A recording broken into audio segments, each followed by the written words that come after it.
All right, so you've decided to go to Europe. How exciting. But now comes the tricky part, booking your flights. And you might be asking yourself, how much time do I really need for a connecting flight?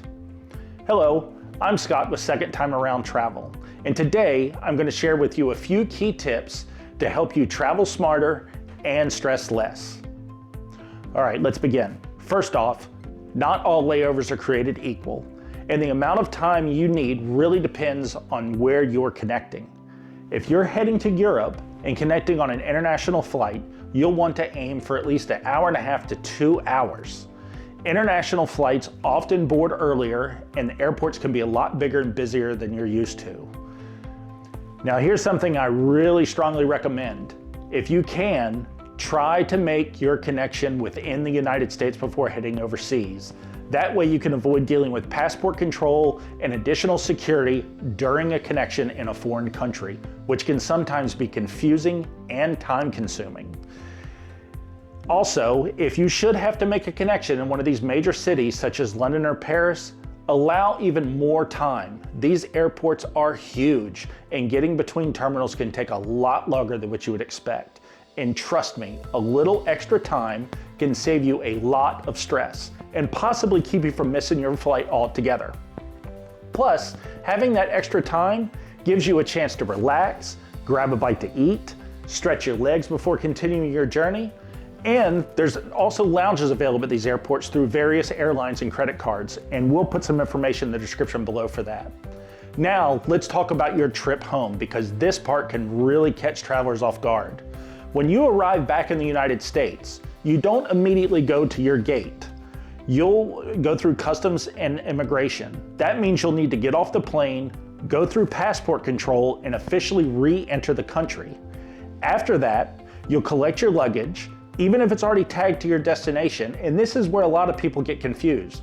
You'll need to grab your bags, go through the customs area, and then recheck your bag for your connecting flight. After that, you'll have to go back through TSA, just like you did when you arrived at the airport to start your journey.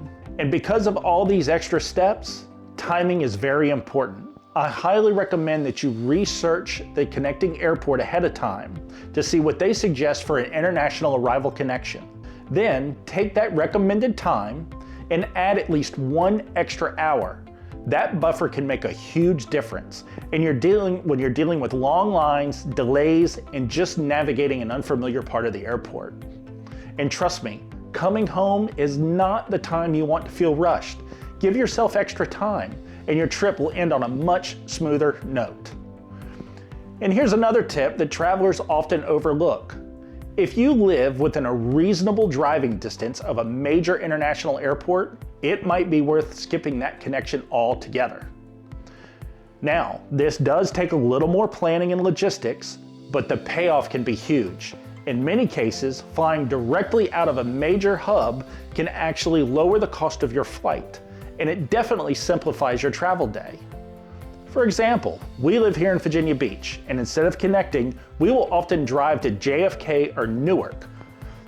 On the outbound trip, it's usually pretty easy since most international flights leave later in the evening.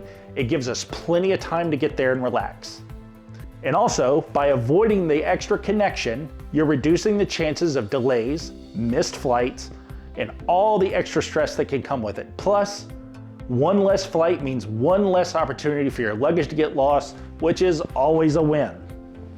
Before you go, if you found this video helpful, make sure to give us a thumbs up and consider subscribing for more travel tips just like this. Please don't forget to check out our website, secondtimearoundtravel.com, where you can find more useful information, from travel tips to packing tips that can help make your trip easier and more enjoyable. Thanks for watching, and we'll see you in the next one.